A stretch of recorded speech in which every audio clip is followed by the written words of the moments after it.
Welcome to the hottest real estate topics on the planet, keeping you up to date with all the creative ways to buy and sell real estate without bank qualifying, so anyone can build real income starting today. Here is another great show with Dealmaker Bill and Pete the Rookie.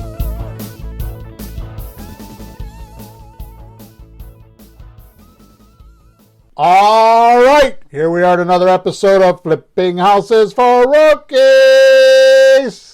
Good morning, boys and girls. Now we're awake. Episode number 229. Before I even start reading, Peter has no idea this is coming his way. And What surprise, else is new? What else surprise, is new? This is for you, Mr. Oh. Coca-Cola. I get one a year, folks. Yay! Yeah. How to actually do one creative real estate deal per month. That's right. That's my How plan. to actually do one creative real estate deal per month. This podcast is dedicated to my very good friend, Peter the Rookie, only because he made a comment to me the other day that he would like to do one creative deal per month consistently. Mm-hmm. Good morning, Desiree. That's right.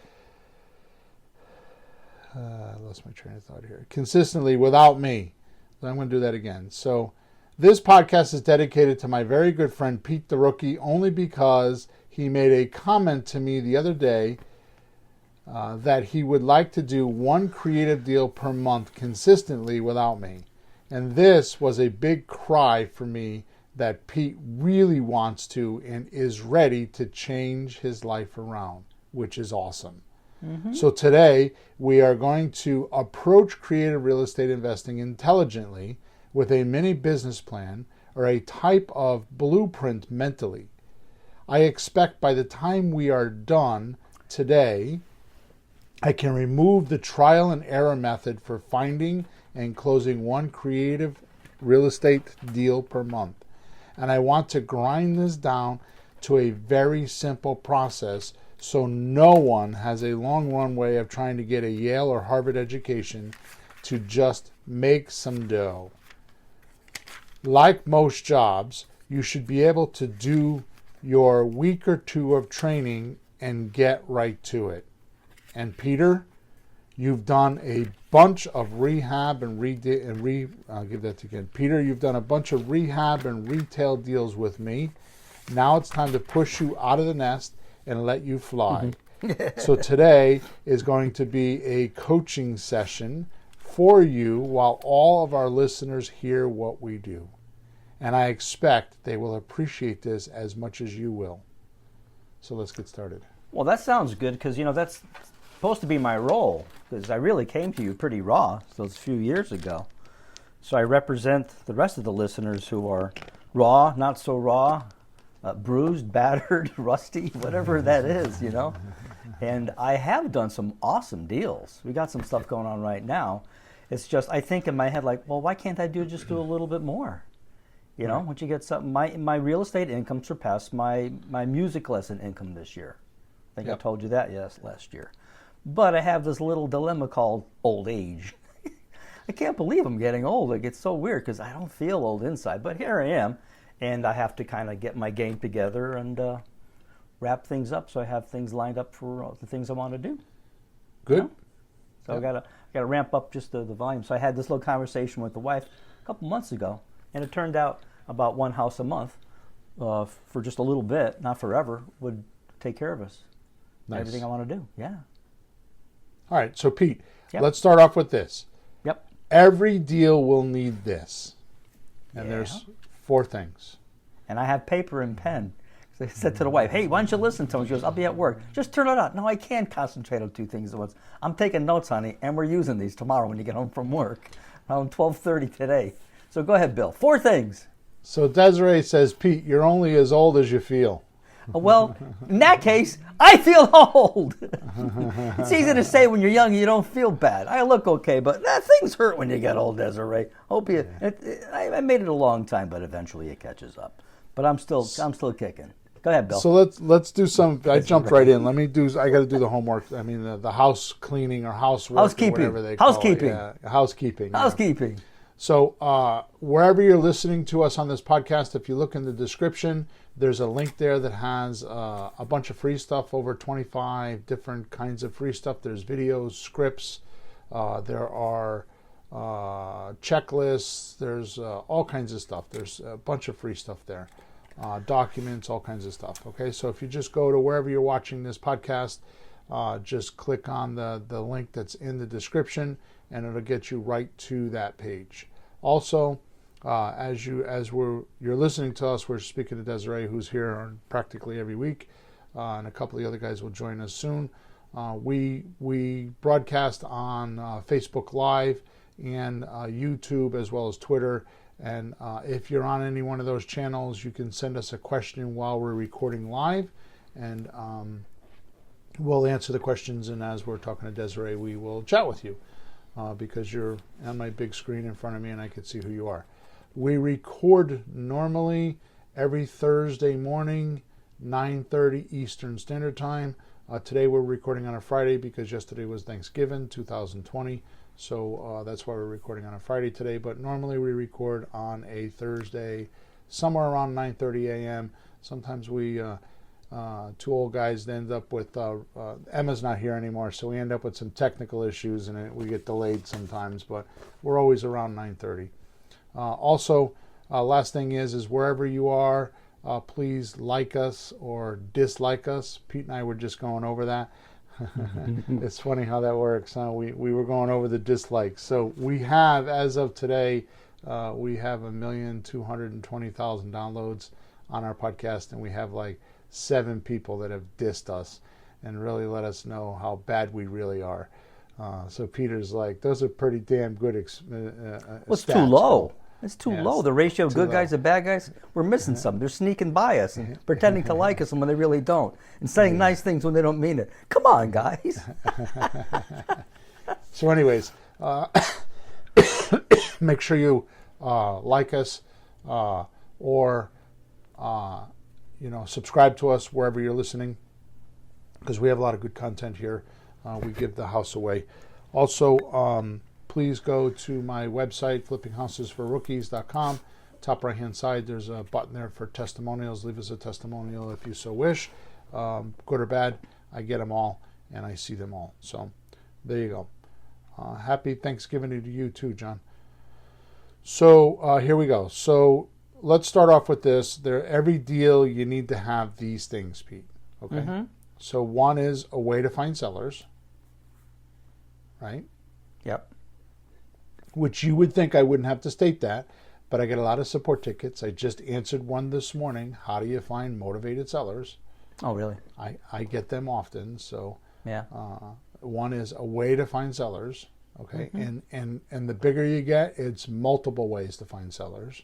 Right. Because as you know, you're going to have to run more than one campaign to be consistent, because they go through seasons and markets, real estate markets and stuff. So number 2 is an opening call to pre-screen.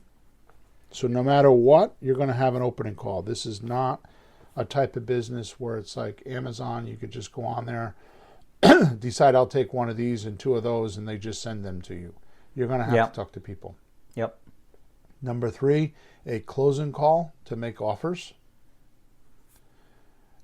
And number 4, you're going to need to have a deal meeting to complete the paperwork. You're going to want to view the house and complete the paperwork. Now, that's done a little bit different virtually, which we'll talk about. But that's what you got to do. Now, I want to pre-emphasize this entire podcast with this. I am not talking about ugly houses today. What we're talking about is pretty houses. We're talking about lease options. We're talking about subject to or getting the deeds. We're talking about owner finance. We're talking about slot deals. You will find other deals like the rehab retails, and you will find wholesale deals and that kind of stuff. You just can use some of this, but most of it you'll deal with another way, which we've had other podcasts that show you that, okay? So what Peter's talking about is using his Roth IRA that has a few bucks in it to be able to buy properties tax-free because of his age, because he's 7 years old and he can do that. So but he doesn't have like hundreds of thousands of dollars in there where he's going to be going and buying houses. He wants to be able to put up, a few thousand, 500, 1,000, none, $100, you know what I mean, that kind of thing.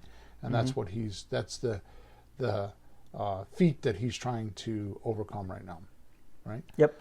So let's go through this with detail, okay? So we have to talk about a way to find deals. We have to talk about opening calls and pre-screening. We have to talk about closing calls and making offers, and then we have to talk about deal meetings, right? Right. Good morning, John Ramirez from Texas. How are you this morning? All right, but before we do that, Pete, so I want to make sure that we do this. Not only we go through these in detail, because it is a sequence of action that gets deals done on each and every deal. Mm-hmm. So I just want to make sure that this is a sequence. It's if you don't do 1, 2 won't get done. If you don't do 2, 3 won't get done, and it keeps going, right? Yep. But like I said, before we do that, let's get the order of magnitude. You will need to fill your pipeline and have 1 deal closed per month. So I think I've taught this before in the past, like how do you get 1 deal per month? But I think that it's not been as concise as this, and maybe you know this, maybe you don't. I think that you kind of have it scattered around in your head, but when we bring it all together, you're going to realize that it's just pure volume. Mm-hmm. Right? So this is a rule of thumb, but it's a good gauge of what I have found and my friends, other people that I talk to have found, right? Yeah. You'll need to contact around 200 for sale by owners per month. Okay? Mm-hmm. Which is about 50 per week. Now that's extremely low. I know several of my buddies that do 50 a day. They contact 50 a day. Okay? But don't worry, some of this stuff we're going to show it to you so it's easily. There's some automation we can show you. Okay? Yeah. It sounds like you would need that for that kind of volume. Right. So the first thing I would say with you is, are you contacting 200 people a month? No. Yeah. No, I need ways to find leads better. Sometimes it's just we try one thing or I try something else. Mostly I have marketing going out and people contact me, so I get some, and they're pretty good leads, but I want to go after more. So that's what I'm working on, is finding the leads a little bit better. Yeah, so that's why, I know you do yellow letters and you're doing signs, and those are great campaigns. And back in the day, they were sufficient enough to give us that many leads. Yep. Like back in the day, I put out 25 signs, I'd get between 12 and 15 phone calls. Yeah. We don't get that anymore. Nope. Still works, but it was a little better a month ago. It dried up a little during the holiday season, perhaps. I don't know, but there's some that comes from it, and they're pretty good leads. But then what? I got time. Next thing, so I want to add much more of the reaching the sellers myself. So Desiree's correct. She says attracting motivated sellers course is good, and obviously I agree, because that's what it was designed for. Yep. So you're going to have to attract or contact. Now I'm just talking about contacting around 200 people a month. And I got to tell you, I did these numbers and I did these numbers and I did these numbers because I don't want to scare people.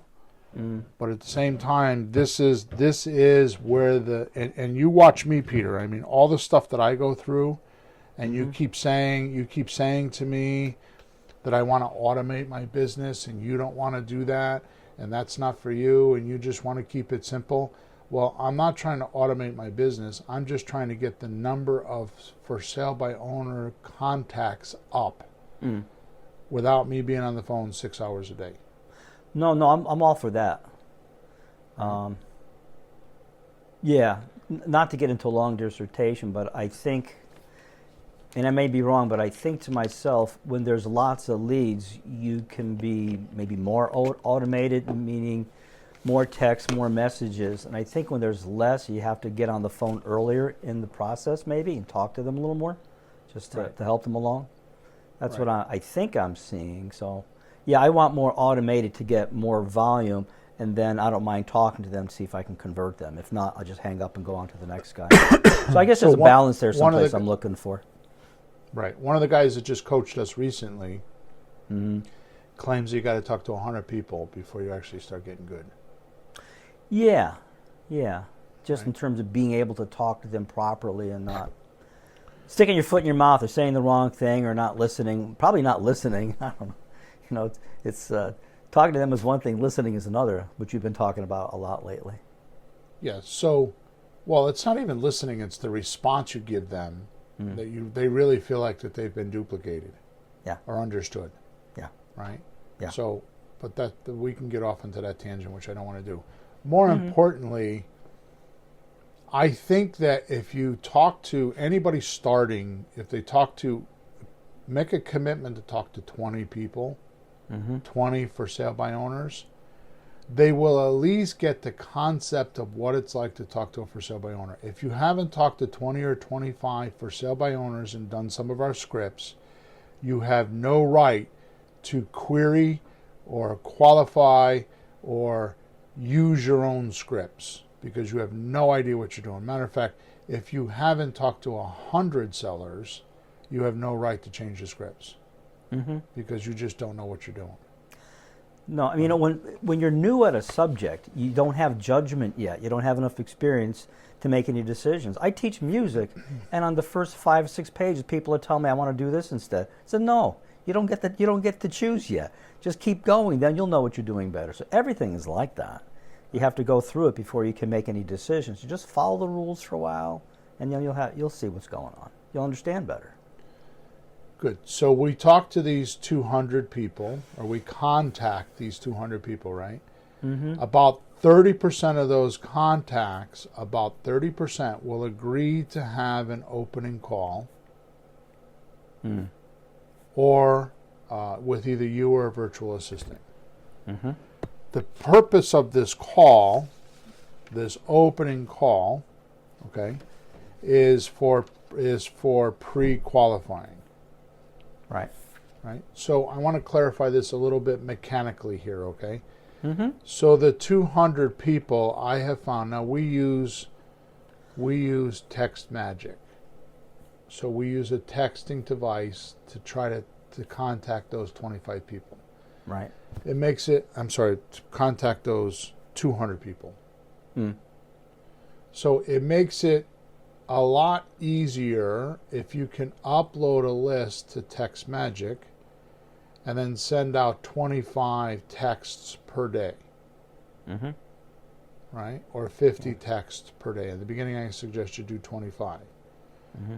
Now, that'll get you somewhere around 25 a day. Will give you 125 a week. That'll give you 500 a month. Right. Right? Ooh. But it's manageable. So out of that texting, okay, or that type of reaching, okay, Yeah. and realize that texting has the best numbers because about 97% of people open and respond to text. Mm-hmm. Yeah, it's easy to read a text. It's easy to do. Right. Which is why I say, just putting it in context, in context here. If you don't know how to answer that guy that says, no, I don't want to do a terms deal, you'll end the conversation. Mm-hmm. So knowing how to respond, this portion of the business we're talking about, the pre-qualifying, is the most vital portion of the whole system. If you were to relate this to your body, it's the heartbeat. Right? Mm-hmm. I mean, if you don't know how to do this pre-screening, if you don't know how to find for sale by owners, and you don't know how to pre-screen them, you won't be able to get your volume up. And if you don't get your volume up, you won't be able to do consistent deals. Right. Right? Like I have a coaching client right now that has been off renovating a house for a month. The house is freaking gorgeous. He did an amazing job. But I already know what's going to happen. He's going to put it on the market, and he's going to come back whining to me that he has no leads now because he abandoned his deal hunting section of his business. Yeah. He didn't keep it going while he was doing the other stuff, which is once you start getting going, you're going to want to set these systems up so one doesn't get abandoned while you have attention on the other. Right? Yeah. I mean, ideally, you have two people in a business. One does one does the other. But if that's not the case, it's easy to slip on one while you do the other. Which I'm talking about on this call because we're talking about consistently having a deal a month. Mm-hmm. Right? So if you find a deal and then you got to go out and you're going to try to, clean it up and replace the rugs maybe and then go sell it and your attention's on that for 3 weeks and you don't do deal hunting, then you're not going to have another deal next month. You're going to buy one this month, sell it next month, which means you'll do a deal every other month. Mm-hmm. Right? Yeah. So this is important that we talk about this today because if you don't have that set up and you don't have it automated somehow, some way, it's good that you do it in the beginning, but if you want to, and you've done all this stuff for me, for you, and we have done deals. Yeah. Right? But what you're asking is it consistently every month, and that's where you have to come out of just doing it yourself and putting some automation in. Yeah. Because otherwise it just doesn't work. Right? Sure. All right. So the purpose of this opening call is to pre-qualify if they're willing to do a deal where you can pay them monthly until you can get them paid off, which could be 30 years down the road, or take a 20% to a 50% discount or more. What? Sorry, what's the percentage again? I'm writing. 20% to 50%. Okay. So 20% is kind of like our subject to getting the deed, take over the mortgage payments. 50% is or more is like the house that I just closed on. It was worth $270. I paid $125. Mm-hmm. Right. But I had no trouble getting cash. So if you're going to do those deals, the way to get loan power or to get a lender is to create greed glands, right? And the way you do that is not by sweet talking the money guy. It's by creating such a magnificent deal they can't help but to want to get involved because they're in at $125 on a $270,000 house. I don't even know how much that is. 125. Oh, gee, it's less than 50. 40? Between 40 and 45? 46%. Yeah. Okay. So just to clarify, I know we talk about ugly houses and pretty houses, but I'm not quite sure what this 50% is. It can be a little bit pretty, but is it in between the pretty and the ugly? Doesn't matter. It's a cash deal. They only want to take cash. Yeah. So you're going to run into two types of people when you're on the opening call, right? Yeah. You're going to run into someone. So the question we would ask is, what's more important to you, to close quickly, or to get what you're asking? Right. That's a great question. So that tells us if they want to get what they're asking, then we would do a terms deal. Okay, well, I could do a slot deal with you, and I could pay your full asking price, and here's how it works. Mm-hmm. Right? Mm-hmm. If they say that they want to close quickly, yeah, then you need to get and they're only willing to take cash, you need to have a significant cash discount. Mm-hmm. It doesn't matter if it's pretty or ugly. Yeah. Right? Yeah, at that price, that usually gives enough leeway for whatever needs to be done with the house. If it needs some improvement. Right. So Desiree's asking, what if they say no? Say no to what, Desiree? You're going to ask them, what's more important to you, closing quickly or getting your money, getting what you're asking. So there's no question there. But all it does is it puts a fork in the road so you know which path to follow. Well, I guess she's asking for, I think a couple times we run into the fellow who's like, I want all cash, I want it all now, and I want my full price right now, which is really unrealistic. But I think you run into that guy, don't we, sometimes? Yeah. So she said we answered the question, so we're okay. Oh, okay. So basically the opening call is just to determine that. Mm-hmm. Like, which direction are you going to go?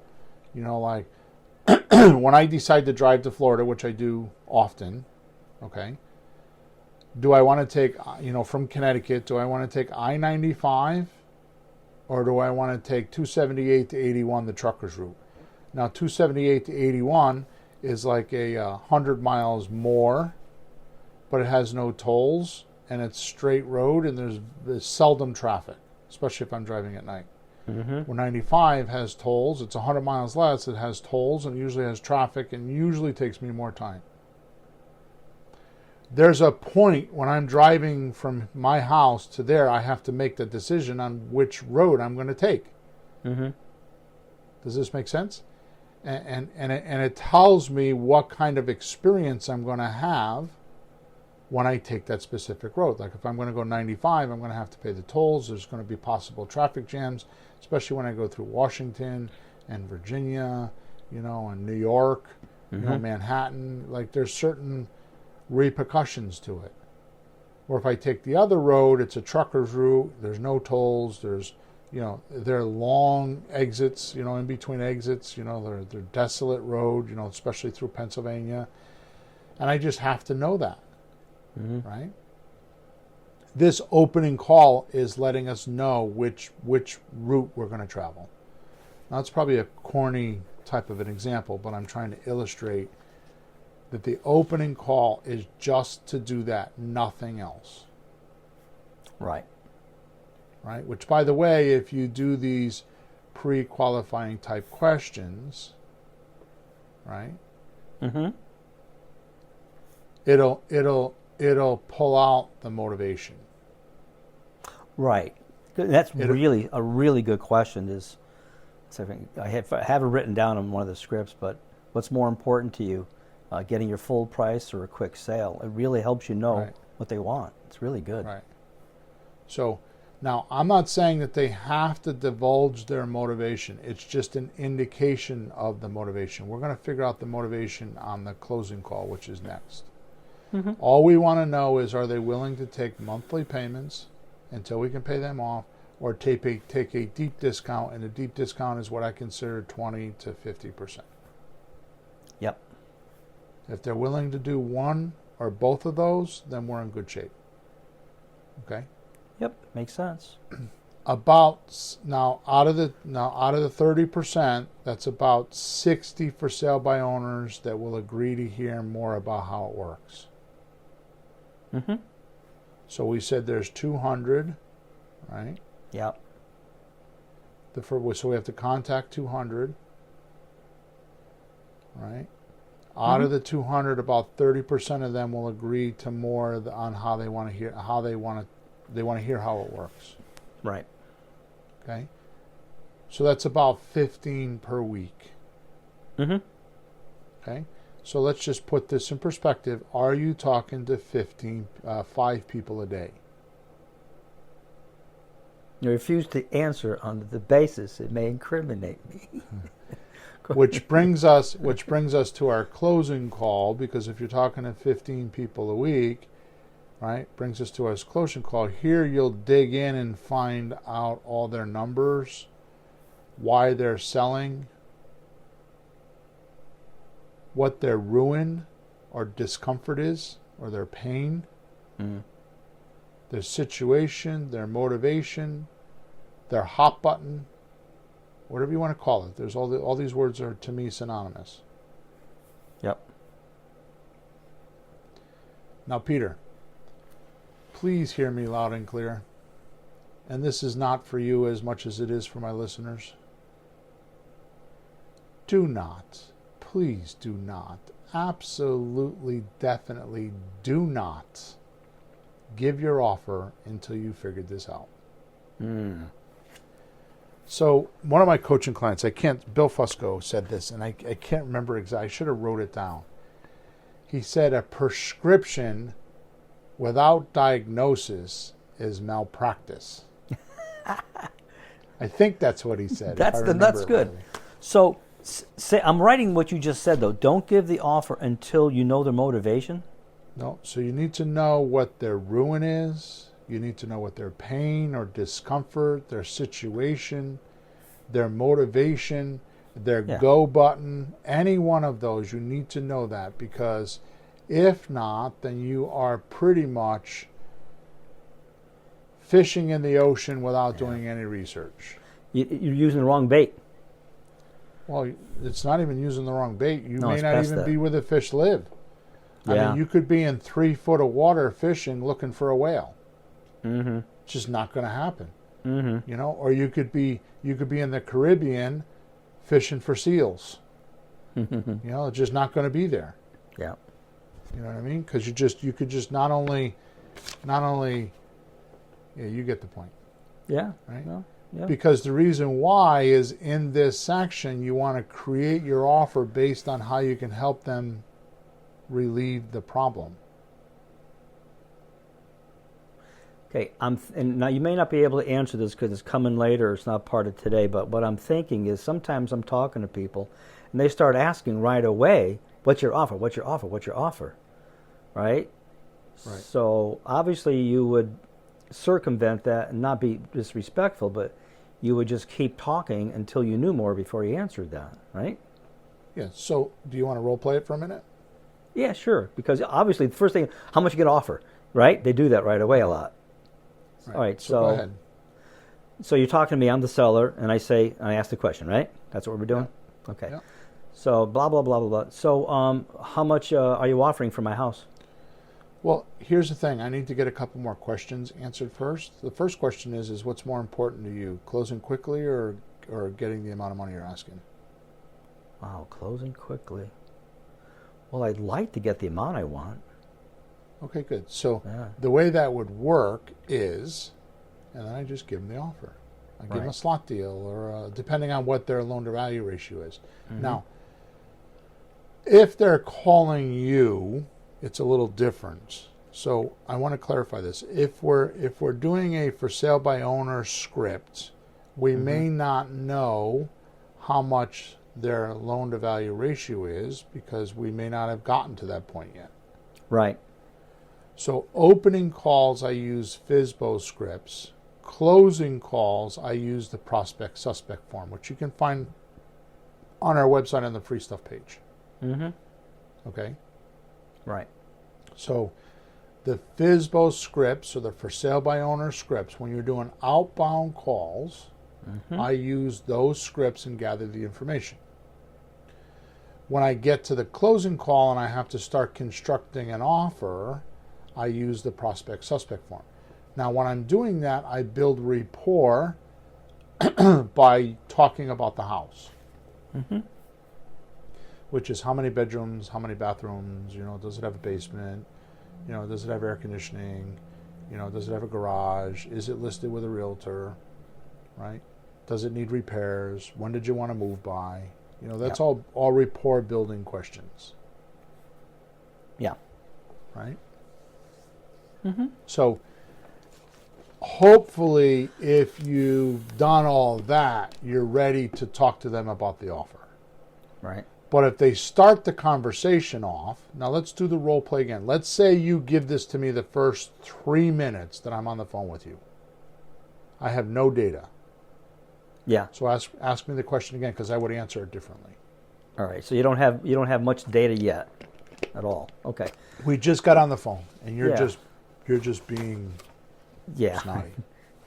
So like I don't have time to waste. I just need to know what your offer is. So how much are you paying for my house?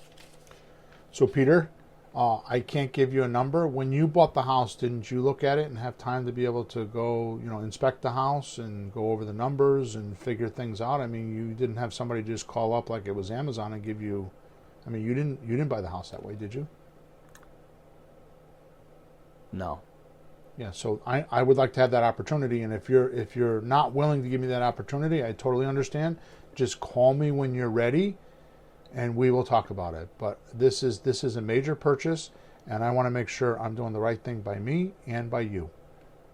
Otherwise, here's what's going to happen. You want $200,000 for your house? I'll give you $80,000, and it's not worth it to you. I don't even know if that's a good number. I just know that I have to go so low that if something happens, that I'm covered. And I don't think that's fair to you. Unless you want 80,000, then we don't have to talk any further. We'll just do the deal. Oh no, I'm not taking 80,000. Yeah. So you see what happened? Is I didn't have to put the onus on me. I put it back on you. Like when you bought the house, you didn't do it that way, did you? Mm-hmm. You know, I've been learning for, I swear, like the last few years. Sorry, I got some. Do you hear that? Is something ringing? No. Yeah, I got something ringing on my end. Okay. Well, what I'm trying to learn the last few years of just living is asking more questions than just blurting out things in almost everything I do. So I thought halfway through what you just said was really good. The other half was really, really good. You know, because it was like, hey, you didn't buy a house that way. So I'm not buying a house that way. But, you didn't even say it that way. But if they construed it like that, you kept going to make it look like, and if you don't want to do it, that's fine. That's the best part to me. Like, if you want to do it, that's fine. Just call me when you're ready. You pull back right away because it's true. Like, if they don't want to do it, what are you going to do? Hassle them on the phone? Let them go. And then, I'll talk. No, I'll talk to you a little more. It's okay. I'll talk to you a little more. So listen to what you just said. What you just said was very key to this whole podcast. Oh, good. I got something right. If you do what I'm requesting you do, we're on an opening call right now, transitioning into a closing call. So we haven't even started the closing call yet, based on what you're saying, okay? Mm-hmm. If we did our job and we did what I'm requesting you do, you have 200 people to call this month. Yeah. So it's not hard to be a reluctant buyer. Because one of my coaching clients, I think his name was Kingsley at one point, brought up a very legitimate point. At the end of the day, if they're asking $180,000 for their house, you're paying them $180,000 for their house. So they need to convince you that it's worth $180,000. Whether you're paying for it monthly, whether you're paying for it, all now, doesn't matter how you're paying for it. You're going to be paying $180,000 for it, and that shift in our investors, people like yourself or myself, until you make that shift in your mind that, yeah, I am paying $180,000. Yeah, they do have to convince me. Why am I putting them on a pedestal so they can look down on me? Why am I acting needy because I'm asking them for financing? Why am I doing that? Bill, you know what that reminds me of? Going to a store, like Christmas is coming. You go into the store and looking at a product, whatever it is, and you're looking at the price, and you're looking at the salesperson. They got to convince you to buy it. Yeah. You walk out the door. You're at the mall. Walk to the next store. Like, I'll go to Walmart instead. I'll go to Target. Wait a minute, I saw the same thing over there for less. When I buy guitars, I go to a store. I look at the guy and I say, what's your best offer? He said, blah, blah, blah. Well, I saw it online for such and such. The guy goes, oh, crap. He goes, dig it on the computer. He goes, yeah, I'll match it. So who's got to sell me? I don't have to sell him. He's got to sell me. I walk out the door and go someplace else. That's a good analogy. Unfortunately, and not to divert, but, there is a process to every sale. And one of them is the investigation or discovery stage. Right. Right? So, unfortunately, or fortunately, however you see this, whatever side of the table you're on, the internet has done the discovery stage, which has allowed people like Walmart to start their business. Because when you go on Walmart, the decision's made. You're going there to buy. You're not going there. You go to Macy's. Well, let's put it this way. You go to Macy's. As a guy, if I were to go to Macy's and want to buy my wife a dress, I would go to this woman's department and I would say, I want to buy my wife a dress. And he would ask me, what'd you have in mind? Or what kind of an occasion is it for? Is it a cocktail dress? Or are you going to a business meeting? Is it, is it a casual thing? And he would help me do the discovery stage, right? Mm-hmm. So that's the difference. If I were to go to Walmart, I'm not going to get that same service. No, it's true. Because I've already done the discovery stage online. My wife said to me, this is the dress I want, and I know I can go buy it at Walmart, and it's cheaper than going to Macy's. Mm-hmm. Right? So that's the difference between what we're talking about here. Your seller wants you to just go to Walmart and pay for it and take it out. And you're like, no, I'm still in a discovery stage here. I still need to figure out if this deal's for me. I still needed to figure out if I want to go through the hassle and the work to actually help you get rid of this house. Mm-hmm. Because once you get talented at this, which if you've listened to all of our 229 podcasts, and you're talented at this, you have more data than you even need. Yeah. Right? Than most people have, for sure. Right? So they have to not wholeheartedly, but they have to convince you somehow, some way, that you should continue. Mm-hmm. Because you got 200 people to talk to. Right. Minimum. And to be fair, my analogy isn't perfect because items bought at stores are uniform, like addresses, the same model dresses, the same model dress made, and no house is the same as the next house. That's and you right. really have to look at them individually, so it's not that fair a comparison. But the idea is that, I get your point, they have to convince you as much as you have to convince them, but you walk away, they still got the house to get rid of. You go buy something else if we don't like it. Not a good deal. So the moral of the story here is that the discovery stage, which is what we're doing right now, the discovery stage is a two-way street. So not only is the seller trying to do discovery with you, right? Yeah. You're trying to do discovery with the seller. It's true. He has to have confidence in us. We have to have confidence in him in the house, right? Right. So that's right. So Desiree says, why is the sale of the house so important? Is a good way to ask them what's going on. Yep. Right. She also brings up that I say very, very often my New York attitude is, that's when I say, do you mind me asking? Like, what's going on? You had a good question we were using for a while, so let me ask you a question. When you scan back in your mind, when you decided you wanted to sell this house, what was going on right before that? Yeah. Because that'll tell you, I was fighting with my wife, or, the basement flooded for the 19th time and I'm sick and tired of it, or, the guys drive, the cars drive too fast on the street and I'm just sick and tired of it, right? Yeah, I just thought, people make decisions, whatever it is, to buy something, to do something, to marry somebody, and they make it at a certain point, and something must have happened. So I thought, when did you decide to sell the house? What happened?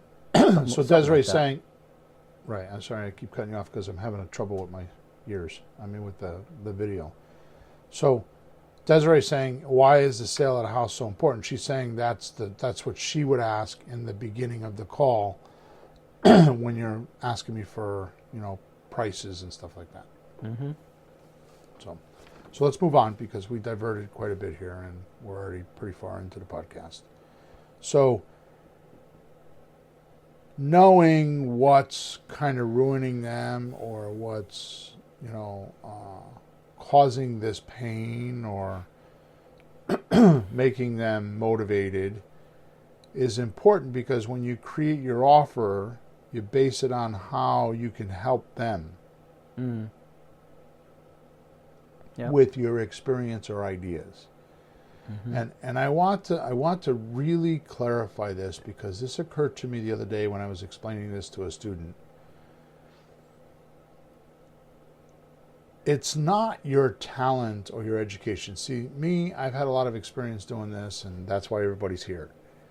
There might be the guy that has never done this before, listening to us right now, or the girl that's never listened to us do this, or never did this before, right? I want you to understand that speaking to somebody with this problem and being just extroverted, in other words, you're not in the problem with them, you're outside of the problem. Just talking to them from that stance or from that viewpoint is a big help with a person that does have a problem. Yeah. Like, suppose my daughter, which I don't have one anymore, but my 18-year-old daughter comes home and her boyfriend broke up with her. And she's crushed, right? Now, I'm a guy. I don't know what that's about, being 18 years old and having, you know, all that stuff going on. And but if I'm not in the problem with her and I'm on the peripheral edges of the problem, I could talk her through it and help her just by communicating and just by acknowledging her. Mm-hmm. Right? Like for another example is, you know, my son loses a wrestling match he'd been working on for a month, and he's disappointed, right? So I can just talk to him and just help him that way. Mm-hmm. Okay, so you don't need to be like some guru and know how to answer all these questions. It's just being human and just helping somebody with a problem and just letting them use you as a sounding board is a huge factor. Well, in a situation like that, you're actually helping the person find their own answer, which they kind of know in their head somewhat. Right. I mean, sometimes we talk on the phone, and you're trying to figure something out on some strategy or some technique or like how do I apply. And I'm just listening. I can't tell you things, but it helps just to let you talk and sort it out. And it happens to anyone, doesn't it? It doesn't matter who you are. Right. So that's important, and that's a good viewpoint. So that's important. And all I'm saying is that when you're talking to them and giving them an offer, make sure you give these things back to them. Mm-hmm. Okay? So I know that we're way diverted and I need to keep moving here, but another way to look at this, and I've never said this before because it's something, I guess, new. Everything has a sequence. You can't exhale air until you breathe some in. Yeah. Right? Everything has a sequence. Right? So in marketing, knowing the sequence is important. Mm-hmm. Now, one of the things that I've been working on some advanced marketing that is not mainstream marketing. It's not like your Dan Kennedys of the world. I mean, I've kind of been underground, and I've been buying my expensive books and just passing time with my marketing stuff because that's what I like to do, right? You're such a geek. Yeah, sometimes. So take this perspective in lieu of this point. And I'm sorry we're spending so much time on this closing call because this is where the meat and potatoes are. Bill, this seems all extremely relevant. Yeah. I don't feel off to anything. I don't feel, if you didn't say off script, I wouldn't know what you're talking about. You have some notes there, but this is extremely relevant. This is where we lose it. Right. So we are taught in marketing to talk about your features and benefits, right? AKA the solutions. Mm-hmm. What I can do for you. But what comes before the solution? The problem? So what you should do is you should talk about the problem like I'm trying to come up with an example. Like, have you not paid your mortgage in 3 months and facing foreclosure? That's a problem. Oh, like in a marketing question? No, yeah, I'm just get the concept. I'm not trying to show you how to use this. I'm just saying get the question, right? Okay. And then you give the solution. Did you know that we have this deal called Subject To? Now, obviously, it's not prettied up. The point is you bring up the problem first because here's the amazing thing that is really amazing is your mind always sees the problem first. Sure. And seeks the solution.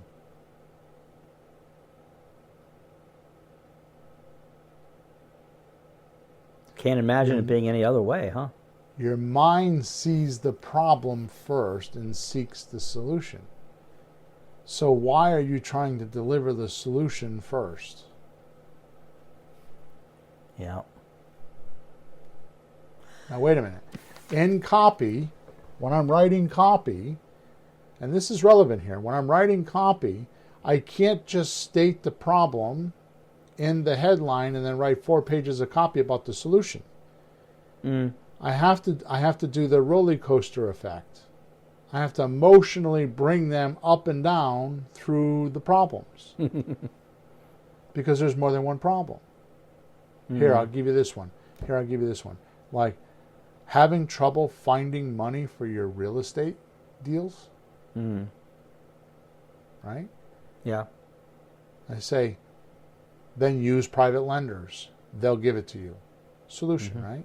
But as I'm writing my copy, I'll be like, yeah, but then I bring up all the things about the private lenders. Well, the private lender wants to make sure that he's secure before he gives you the money.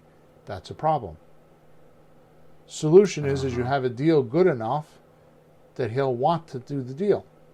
And then you go down a little bit further. So, but what if? You go, but what if? And then you go, but what if? Because that's what people say. If you said, oh, you have trouble with private lenders, you give them a solution, and anybody at our meetups or in the audience or online will go, yeah, but what if? And you give them a solution, they go, yeah, but what if? Right. Until there's no more what ifs left, right? So, exactly right. So when you're making an offer, if you notice, I call it storytelling, but I've been a little bit more clear with this. I'll bring up the first problem that they have their attention on, like it needs rehab, and I don't want to put my money into it. Yeah. Right. Yeah. Okay, no problem. I can buy the house the way it is. Let me back up. Let me make it even simpler. The house I just bought. Right. One of the things I said to the guy was, well, I got to get it cleaned out. Well, here's the good thing with me. You don't have to do that. Just take what you want and leave. I'll do the rest. Right? Then I bring up another problem. But I want you to know that as soon as I get the key, don't come back looking for your stuff because it'll be gone.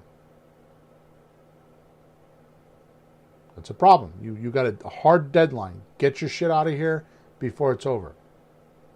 Because if you don't, if you don't take your stuff out of here, my guys are going to sell it and throw it in a dumpster and it's gone forever. But I'll make sure I give you whatever date you want. Yeah, that sounds like a solution. Yeah. The date. And smart because you're avoiding the problem. Have you been through that one? Like somebody comes back later, where's my TV or something? Yeah. Well, it hasn't happened in years, but yeah, they come back because most people, who wants to move? Yeah. Most people will drag it on, and it's not like they can call every relative they want, and they're going to run over and help them on Saturday morning. Right? Yep. My wife, as we were on the podcast, said to me at the top of the stairs, I'm going. You know where she's going? She's going to her mother's house, who just passed away like a week and a half ago, and they're moving today. They have movers. Oh. And they're moving all her stuff out. Yeah. And these three girls, her and her two sisters, are not looking forward to doing that. Right? Nope. And they even hired movers. But it's still something that, people will push it off. Yeah. Yep. Okay. So does this make sense? I kind of went in, I dived in, but. Yeah, I mean, it's kind of obvious, but you put a perspective on it, like make sure you really have the problem and on the other pieces of it.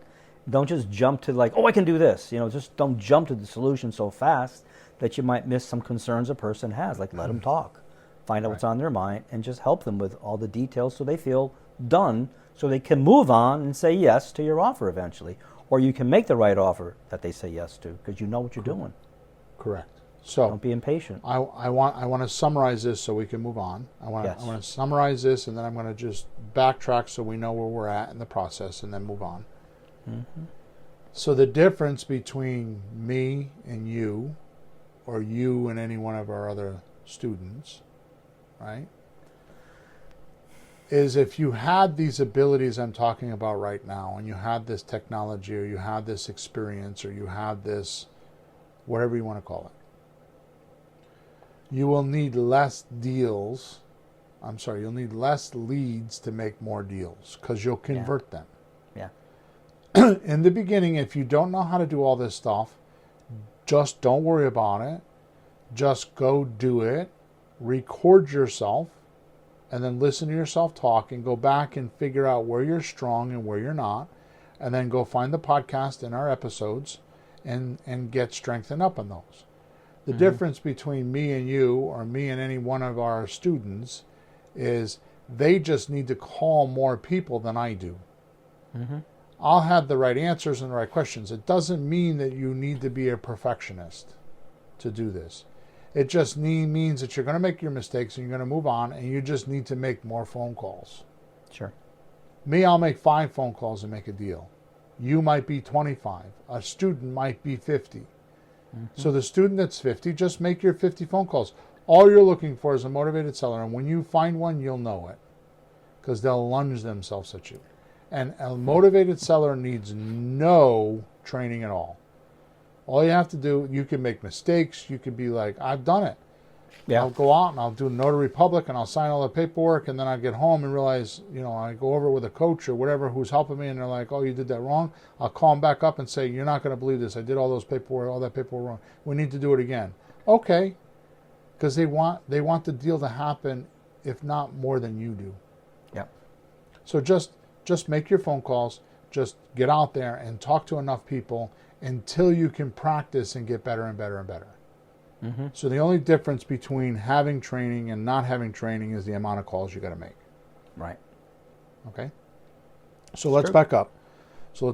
So at first we said we need to talk to about 200 or contact about 200 for sale by owners. About 30% of them will agree to an opening call. Right? Yeah. Which puts you at about 60 people, right?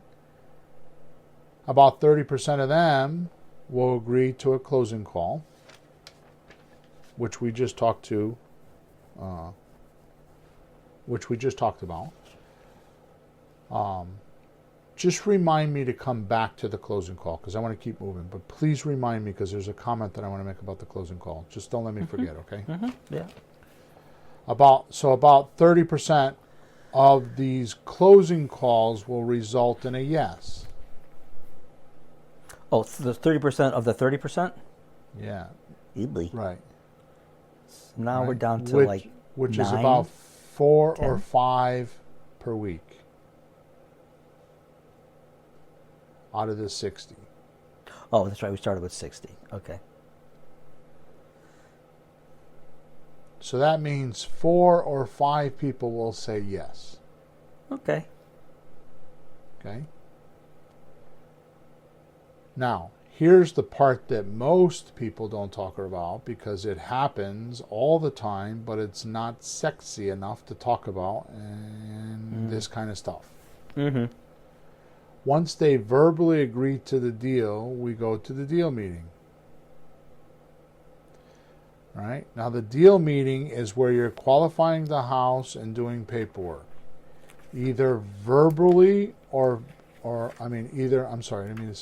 virtually or physically. Yep. Now, here's the stunning part.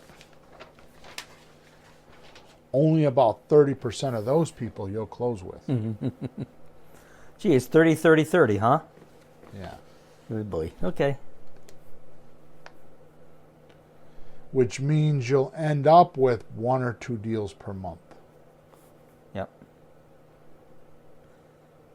Which Now, is 30% of the 4 to 5. Right. It's actually 1.5 houses per month, but we'll say, 1 month you'll do 1, another month you'll do 2. Right? Yeah. You may do 2 deals 1 month and no deals the next month. It averages 1. As long as you do 12 in a year, that's good. Yeah.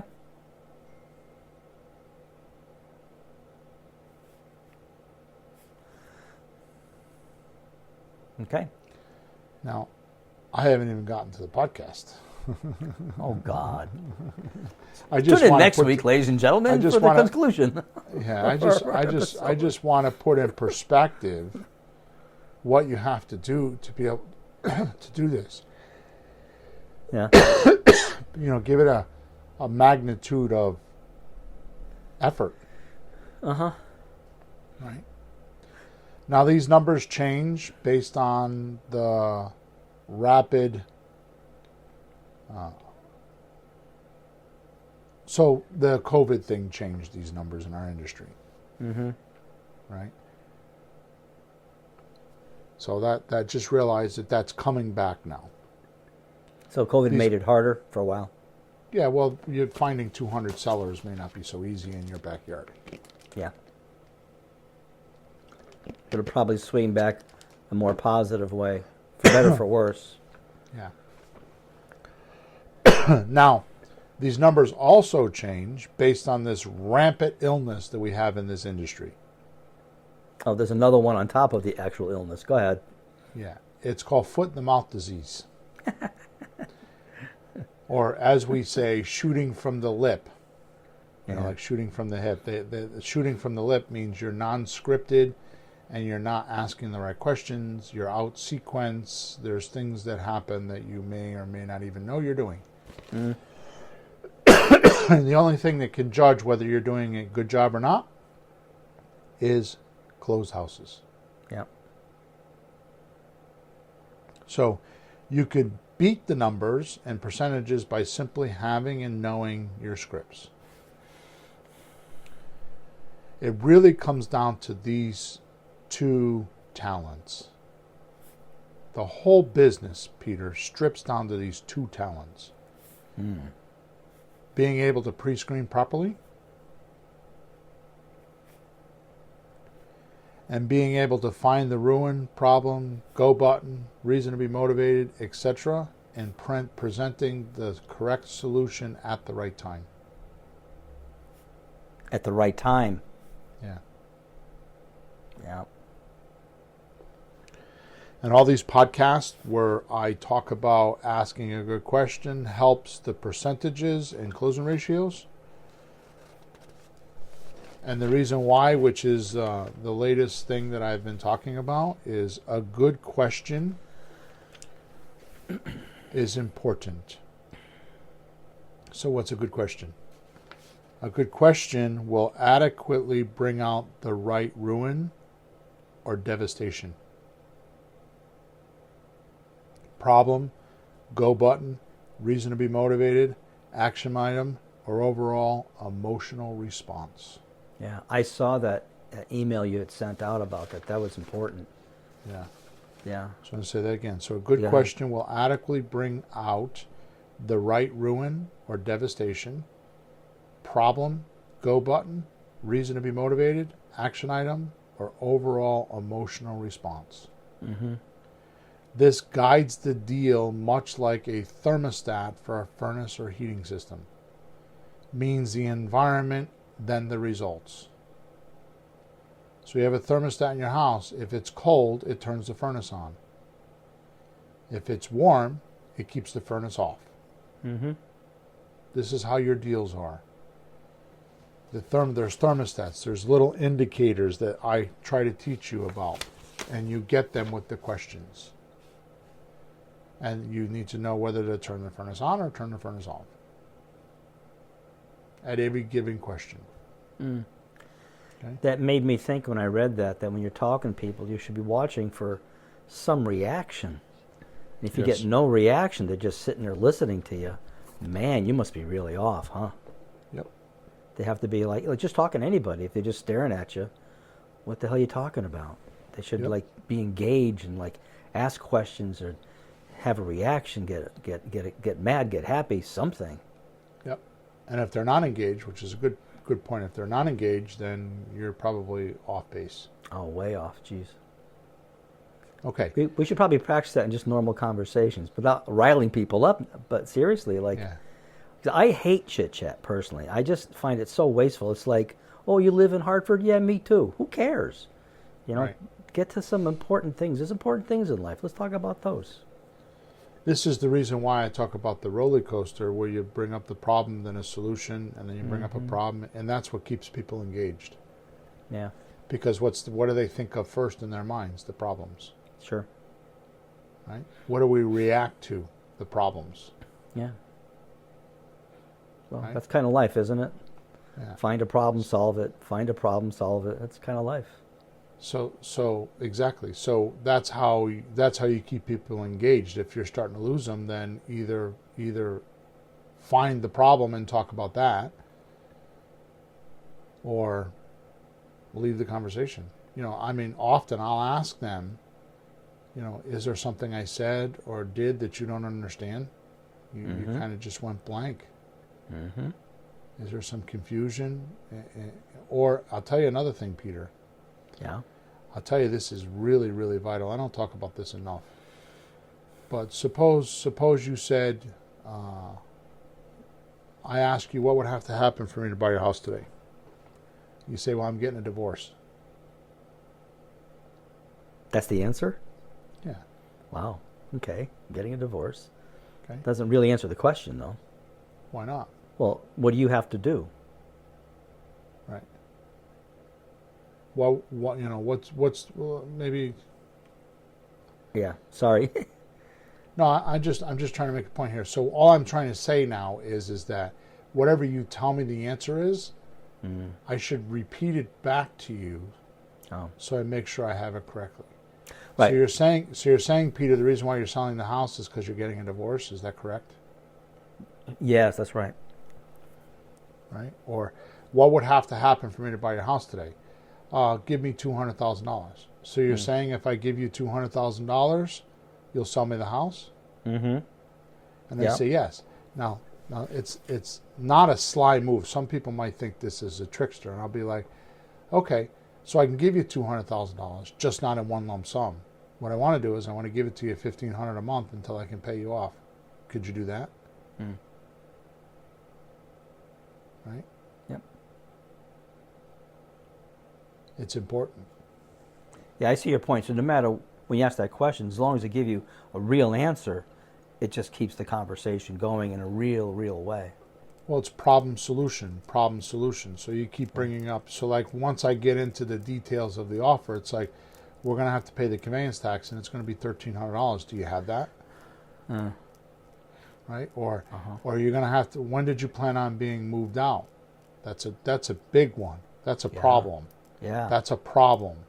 That's not a solution. When were you planning on moving out? Well, I don't know. I don't have a place to go yet. Yeah. Well, what if I have one of my guys help you find a place to go? Would that help you? Yeah. See, it's problem solution. Yep. It keeps them engaged because your mind is thinking of problems first. So it keeps them engaged by doing problem solution. Yep. Right? Because they don't know how to close on a house, most of them. Or they think they know and they don't. Just the cost to sell worksheet alone is worth it because that's a problem. It's a problem that they're not even aware of yet. Yeah. Well, they think they have no control of it. Whatever happens will happen, but it's not true. There's options. Right. That's where we come in. Okay. So now let's get into some of the automation and then we'll get out of here, okay? Wait a minute. Did you have one more thing to say about the closing call that I was supposed to remind you about? Yes, except I forgot. Yeah, I knew you were going to. Anyways, yeah, you were. I forgot. Hang on. Go I'll get it. Go ahead. You had something.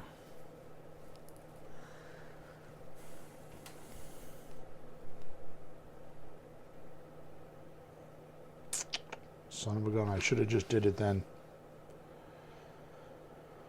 I know what it is. So, this is important for some heavy-duty callers. It is very possible you won't do an opening call and a closing call. You'll do them on the same call. Oh, okay. So, basically, once they say that they're interested in a terms deal or paying monthly until you can pay them off, or they're willing to do a discounted deal, then you immediately go into the closing call. What I do is I switch forms from the FSBO script into the prospect-suspect form, and I just switch hats. You know, like an engineer of a railroad wears a hat, and the guy that takes tickets wears a different hat. Yeah. Right? They have different job descriptions. You're just going to switch from one job to another. Okay. Without them even knowing it. So it's possible to do one call altogether. Right? You just switch the questions. That's good. Okay? So you're going to go from for sale by owner, because you have to realize that the purpose or the product of each call, the opening call is to find out if they're willing to do a terms deal or take a deep discount. Mm-hmm. The purpose of a closing call is to give them an offer and have it accepted. Yeah. So there's two different products at the end of each call. But they could be on the same call. So once you get the product of, yeah, they're willing to take a 50% discount, you can now go into the closing call while you're on the phone with them and start talking about how that works and getting them to agree to do that. And at the end of the call, you could say to them, so we can close by Friday? Right? Then the product of the deal meeting is to take everything you talked about and put it in writing to legitimize it. Right? Either in a contract or a letter of intent, whether it's a purchase and sales contract or a letter of intent or an option agreement, any one of those. Yeah. Okay. So you could do all this in one fell swoop. I have had times where I've been on the phone with somebody at 2 o'clock in the afternoon, and by 4 o'clock that afternoon, I've got paperwork signed and I got a deal. Because they're like a subject to deal, because I'll ask them the famous question, would you be willing to sell the house for what you owe on it? Yes, I would. I got to get out of here. And I got to do it by the end of the month, and it's the 25th. Yeah. Sounds familiar. I think I remember that one. Yeah. So I just get in my car and I just go. I move everything out of my schedule. I don't care what it is, and I go. Yep. I've been late for birthday parties. I was supposed to be to church events that I didn't show up for. When I hear that, I go. I do not make those people wait. And I go do the paperwork. Okay? Snooze or lose. Yep. Okay, so now let's get into some automation, ways that you can find the 200 for sale by owners each month. So we use, first of all, if you want, I'm not trying to plug this, but it's the best thing that I have recently. September of 2020, I started a deal hunting monthly course or a webinar. So once a month, the first Wednesday of every month, I talk about a different deal strategy each month. Okay, so that's $97. And if you buy that $97 package, I give you all of my deal hunting materials, which is about $1,400 worth of stuff. Once you pay for the first month, it's a month-to-month thing. You can cancel whenever you want. Once you pay your first $97, you get the whole $1,400 worth of materials. It's got, if you go on my website, you can see every one of them sites. It's attracting motivated sellers, whack the suspects, using the scripts. It's got all that stuff in there. So there's no way you cannot find deals. Okay? But I will tell you the fastest way to find deals right now is to go on Facebook Marketplace, and all you do is you use the sentence, would you be, you find, I like to go into the rental section where they're renting places, mostly houses, and you could set the search engine to be rent to houses. And I just message them to say, because Facebook's not going to give you the phone number or the address because they don't want to expose people's names. I just send a message that says, would you be willing to lease for a year or two without the landlord or obligations, and then sell me the house? And that's messaging right on Facebook, right on the platform, right? Where it says message. That's the only way to get through to them right now? I find a house and I just go right onto Messenger and I typed it in. Would you be willing to lease the house for a year or two without the landlord obligations and then sell it to me? And if they say yes, then ask for a phone number. Ask, I have offer packs. There's ways to automate that. I don't want to get involved with that today. If you go to flippinghouses4rookies.com, RE virtual, you can see all that stuff there on how we do the offer pack. All right, so let me see here. JR says, what do you advise for first-time homeowners? What are some things to do and things to avoid when getting ready to make their first home purchase?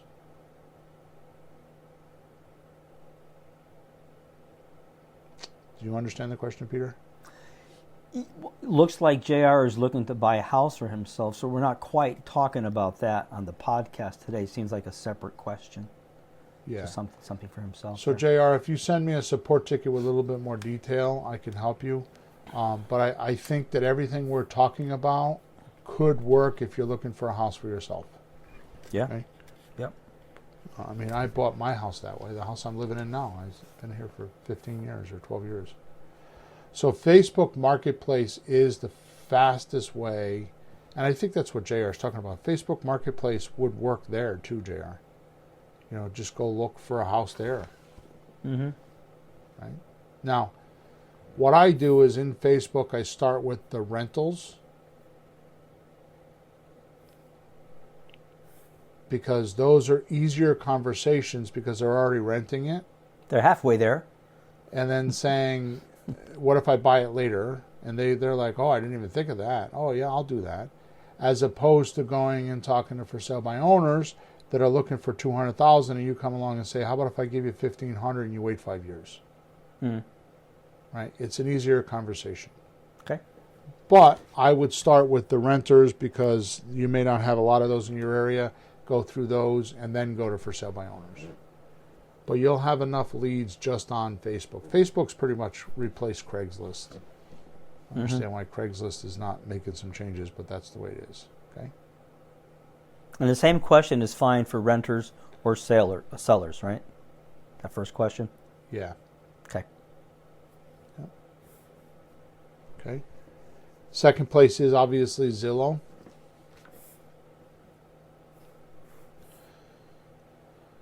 Zillow, you do the same thing. Except with Zillow, they have phone numbers there.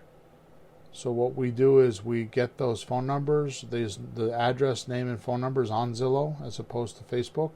We put them in an Excel spreadsheet and we upload them to a software called TextMagic. And we text from there. TextMagic costs $3.99 for a phone number and a half a cent per text. So for $10 or $20, you can get quite a bit done. Yeah, and that the $3.99 is just to have your phone number, not for every phone number you call. That's just to have a number, so it's really cheap. Yeah, so you're not using your cell phone. You're using a phone number that's not your cell phone. Right. Okay. And then the third thing is we use My Plus Leads, which I don't have an affiliate link to. I probably should, but I don't. But we use My Plus Leads. I think it's $29 a month for FSBOs, for sale by owners. And if you want to get expired listings, and if you want to do FSBOs and expired listings, it's $59 a month. You could definitely cheat them, right, by saying,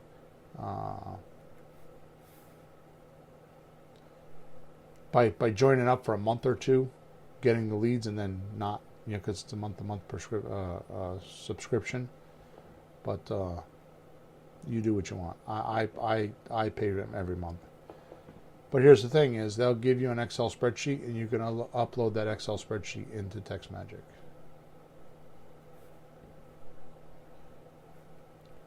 So thanks, Jorge. He says, Bill and Pete, you guys rock. Your content and accessibility are spot on. Love it.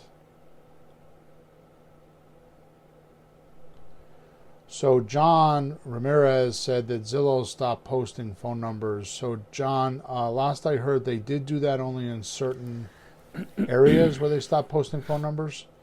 There are ways around that.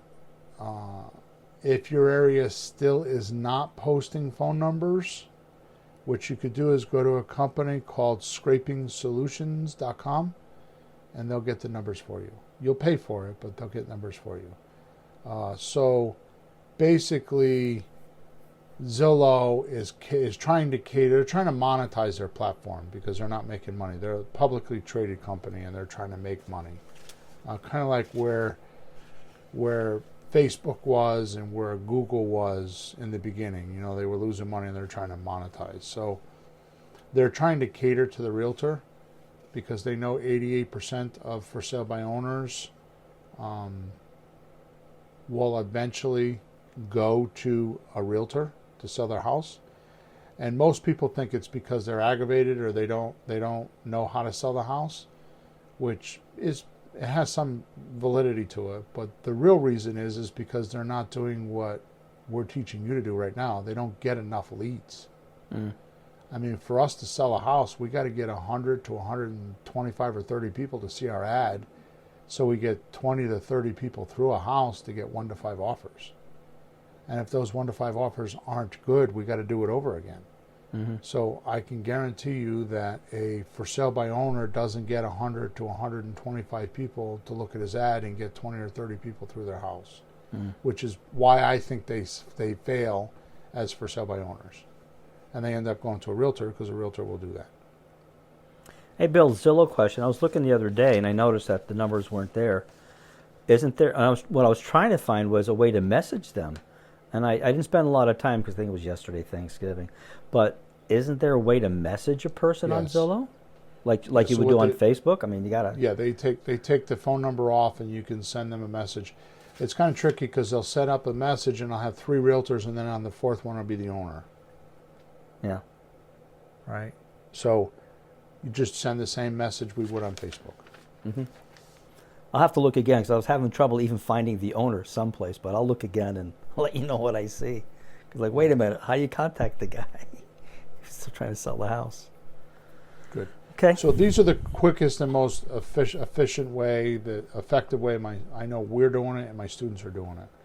Okay, so go to Facebook Marketplace. You could do FSBO, Zillow, FSBO ads, and then My Plus Leads and Text Magic. Do all 3 of those. You'll definitely get 200 names a month. Okay. Now, opening calls are done with someone like you or a VA. Okay. Calling and using the FSBO script. So hiring a VA is a whole nother thing. I actually have a course on my site on how to hire a VA. You can go look at that if you want. I don't want to get into that today, but if you have the script and they follow the script, the VAs are pretty easy to train. You could train one of your kids to do it if you want, or your brother or your sister or something. This is the hardest part of buying houses, and it's the most labor-intense part. This is why you're not doing 1 deal a month, is because you don't have this stuff in. Oh yeah, that's without a doubt, and I know that. That's what I'm working on at this point. I mean, I've worked through this system, so I understand it. I've done a few deals. It's not like I don't know what I'm doing. It's just a matter of, okay, how do I make it more? So, I mean, anything's an improvement, but let's shoot for something good, you know? And like I said, that's the reason why I'm trying to automate. You know, it's not that I want to build a business. It's just that for me to consistently do deals, I need to automate the deal hunting portion of it. Sure. Right? And quite frankly, the biggest reason most fail in this industry is they don't make enough of these calls or contact enough new sellers to talk about putting them into their funnel. Yep.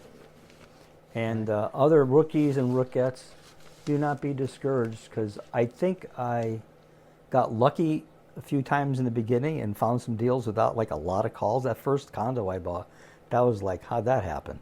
I really didn't know what I was doing, but seriously, if you can make enough calls, just hang in there, you'll find somebody motivated enough that they'll just do it, and it's unbelievable. So I still have that deal, and it's working just fine. Yeah. Keep going. So John says, he's surely lazy when it comes to this, and most people are. It's not just you, John. There's a whole fan club for that, right? So because this part of the machine is broke, the rest of the cogs just don't move. You could study about making offers. You could, all the podcasts we talk about, all the paperwork, just doesn't matter.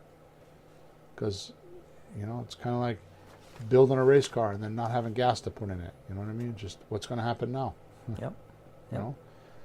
Now, like I said before, you can get our pre-qualifying offer pack at flippinghouses4rookies.com/RE virtual. And I think they're like $37 or something like that. So what we do is, if you don't want to talk to people and you just want to spit out offers, then you could go do that every day, spit out 3 or 4 offers a day just using virtual offers. It's another way to do it. It's not as effective as talking to somebody, but you will get some attention. Mm-hmm. Okay. All right, Pete. So you and I are still old-fashioned, and we do direct mail and signs and get sellers to call us. Yep. Doing it this way is easier because all the work is done in the direct mail setup, and I have that experience, knowing who to send the mail to. So it's either you spend the time figuring out who to send the mail and setting up that system to do that, or you spend the time to get on the phone and the money, the time and the money to do direct mail. Or if you don't have money and you have time, then just get on the phone and just start talking to people. Right? You know what I equate this to, Bill? Huh. If you want to make money just in jobs, you either get trained at college or university or trade school, learn a real skill, spend the time and effort to learn, be a lawyer, be a plumber, electrician, just something with a good skill to make a bunch of money.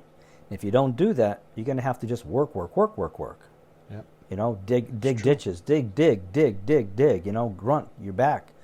So it's one or the other. There's no like, like the guy said coming out of America's Got Talent, I want to start out in life rich and famous. Nope. You're going to work one way or the other, so pick one, Yep. or a little bit of both. I don't know, just you got to do something. Or just to your point, an actor or actress has to work on their scripts before they can, you know, there's work involved. So. Oh, they take coaching, they take classes, they work in small crummy plays for years. You know, you have to earn it one way or the other. Now or later, you're going to work it. So Okay. doing that's good. So doing direct mail is an easier way to do it once you figure out how to do it, which I have a yellow letter course, which you can watch, right? Uh-huh. It's more expensive, but it does a lot of the pre-screening for us, Mm-hmm. right? And it increases closing call ratios, but as you are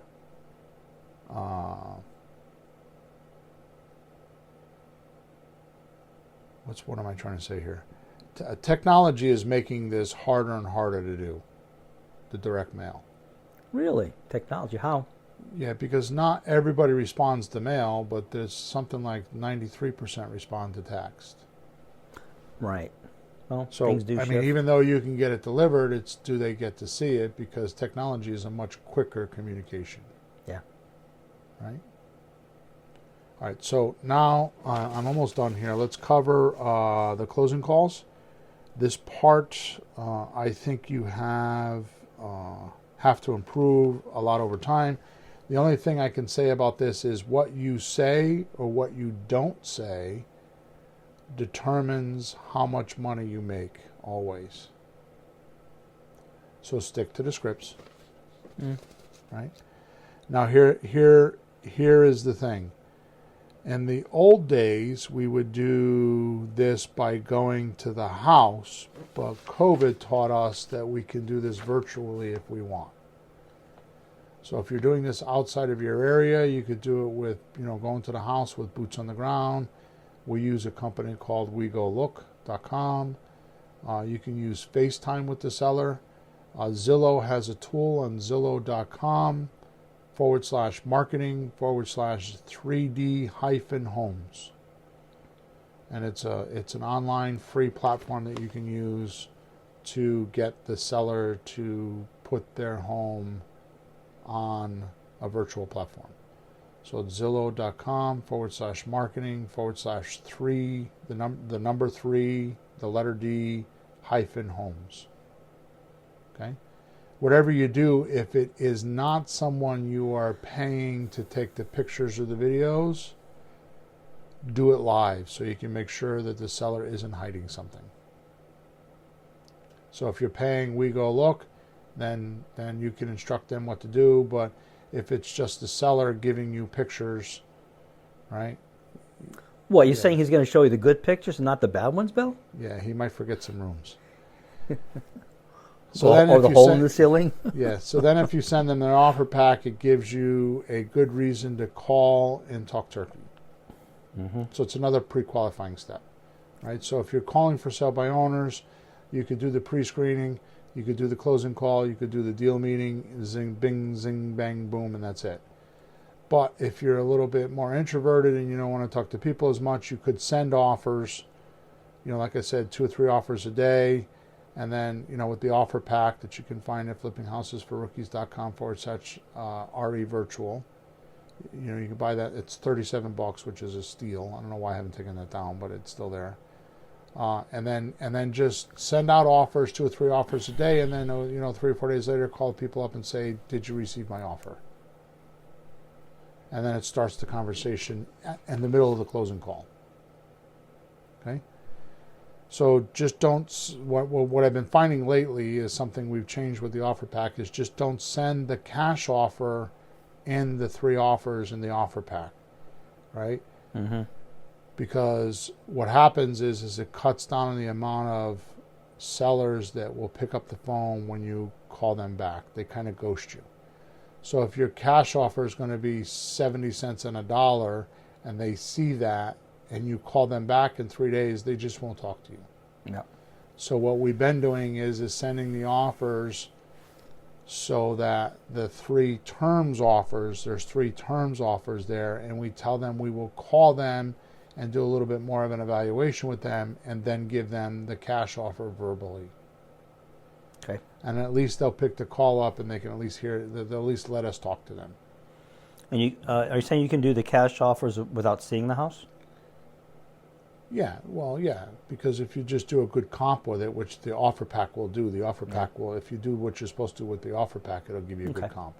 Okay. And then it's just a mathematical procedure. Okay. And then the paperwork is either done at the house for slot deals, option deals, and rent-to-own deals. If you're passing a deed, you'll need to close with an attorney or a closing agent. Mm-hmm.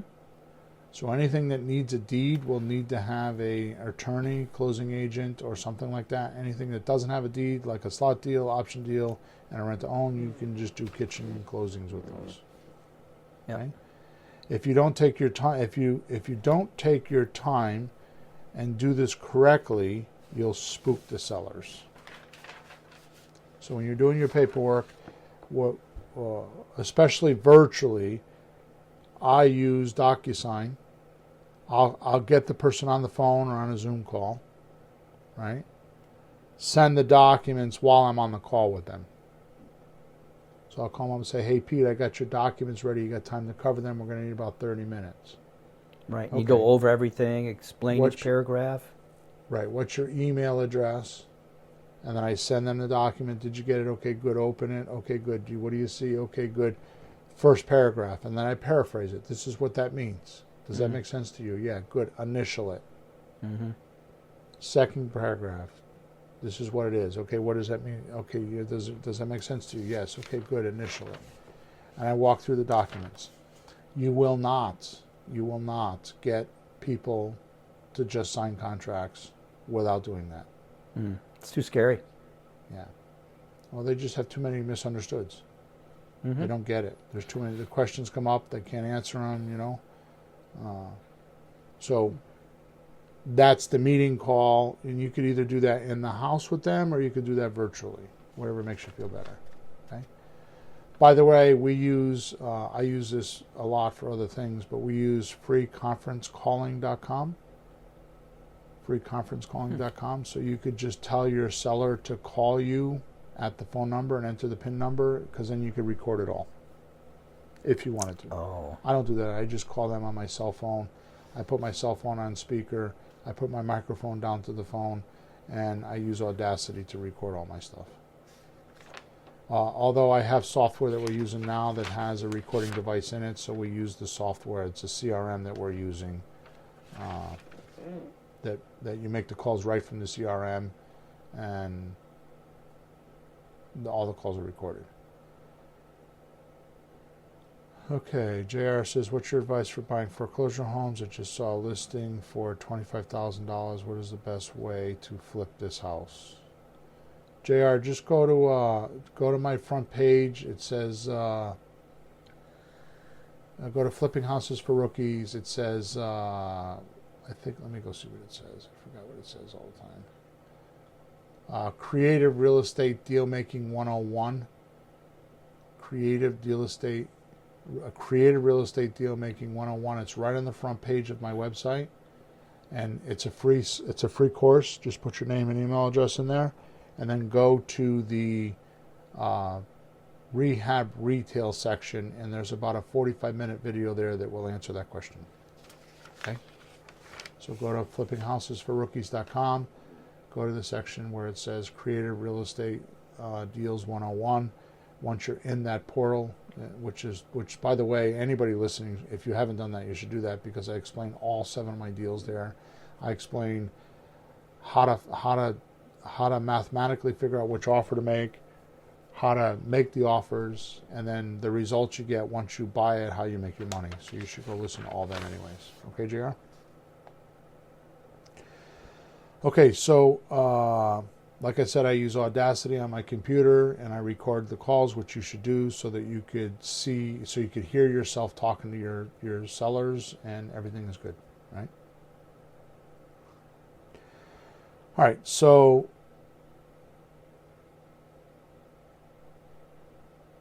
what'd you get, Peter? What's your plan? Was this helpful to you? Yeah.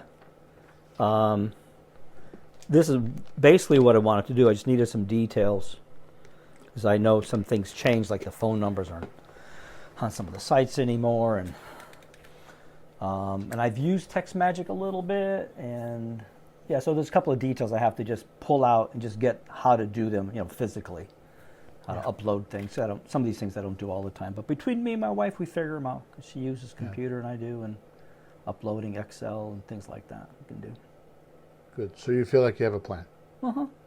Good. Yep. All right, good. So I'm going to end off because we're 6 minutes further than I wanted to go. I just wanted to say, everybody on the call, thank you very much for all your support. Thank you for your comments. Thank you for the support tickets. Thank you for actually taking our advice and engaging and actually doing deals, because we have a lot of, we don't talk about that enough. We have a lot of people that do deals from this podcast. And I really appreciate that, just because my goal in life is to help this industry. And I would really like to, before they put me under the grass, create an association that will put all creative real estate investors together, so we can all communicate with one another and be like the Realtor Association, and actually have a group, and we're known to the seller as that group, that we are another way that they can sell a house, not an alternative way, because we're the original way, because realtors didn't come on board and license themselves until the 50s. So what we do is what's been happening for thousands of years. And I think that, much like, not to get political, but much like the Democrats seem to run the CNNs and CBS and NBC, and, they're in the school systems, and, they're in Hollywood, and they're on all these places giving their messages, and the Republicans are on what? Fox News and some podcasts. So it's like, I don't want to be political here, but obviously the Democrats have more avenues to get their message out, right? And I feel like that's how it is with realtors. They have more avenues to get their messages out. We don't have enough avenues because we're not even organized yet, right? So I don't know if I will ever pull that off, but I do have that aspiration someday to be able to put a bunch of investors together, create some like a code of ethics, and actually start licensing people as for sale by owner agents, and actually putting together a group and actually getting stronger and stronger. So that's why I do a lot of this. So you understanding and you doing deals and you out there talking about this kind of stuff is very important to me, because someday we will be known as the group to not mess with, because we can go in and make 7 offers, and we can buy creative real estate, and we can do a lot of things that a lot of people don't know about. And believe me when I tell you, when I started 20 years ago, I didn't tell people I did real estate, Peter, because when I did, all I got was, oh, you listen to one of those infomercial at night and you bought it, huh? And it was like voodoo, Carlton Sheets, he was like $300, and it's like, I would talk to sellers and they're like, you bought that Carlton Sheets course, right? Now, 20 years later, it's completely flipped, using that word intentionally.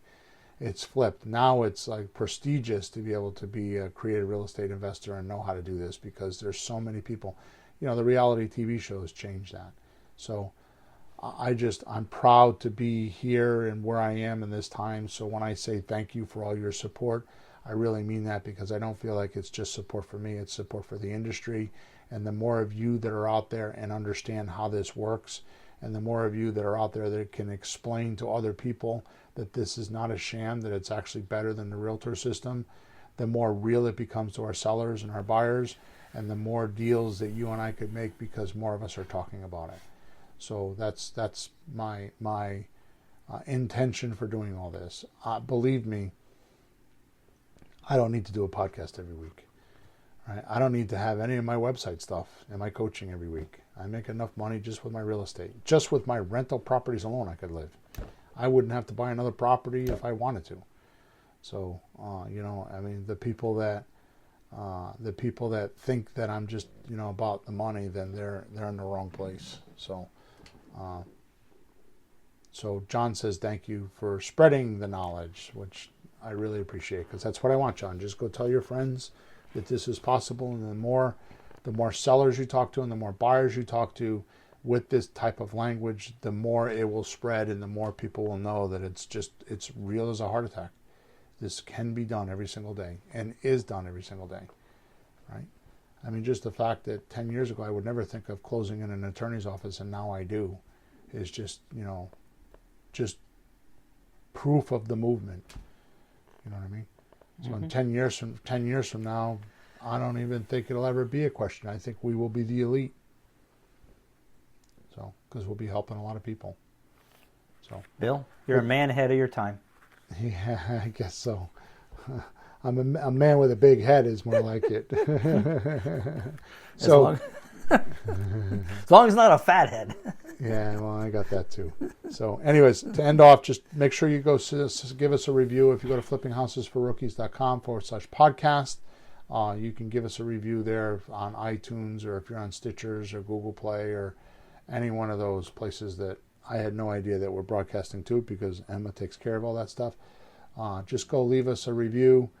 If you want to go to our page, Flipping Houses for Rookies, on the top right-hand side are all the courses. There's contact us. You can leave a support ticket if you have questions, if you have ideas, whatever. If there's some way you want to communicate to me, just do it there. I answer those support tickets several times a day, and as well as you can go to the podcast and leave reviews there. Okay? So again, thank you for being with us. A little bit longer than I wanted to be today, but I think we got our point across. I think we got Pete a plan, and I think a lot of people can learn from that, and I really appreciate that. Well, I appreciate it. Good. How's that? Yeah, very good. No, if it helps me, it helps them. It helps everybody, because there's a lot of details here. Yeah. This isn't a call later and buy this and that. There's a lot of details here. All right, sir, so I'm going to go over and out. I got some errands to do. I got a crew working on the house. I got to go buy paint. I got to do all this blah, blah, blah. So there you go. Okay. All right, guys, have a good week. We'll talk to you next week.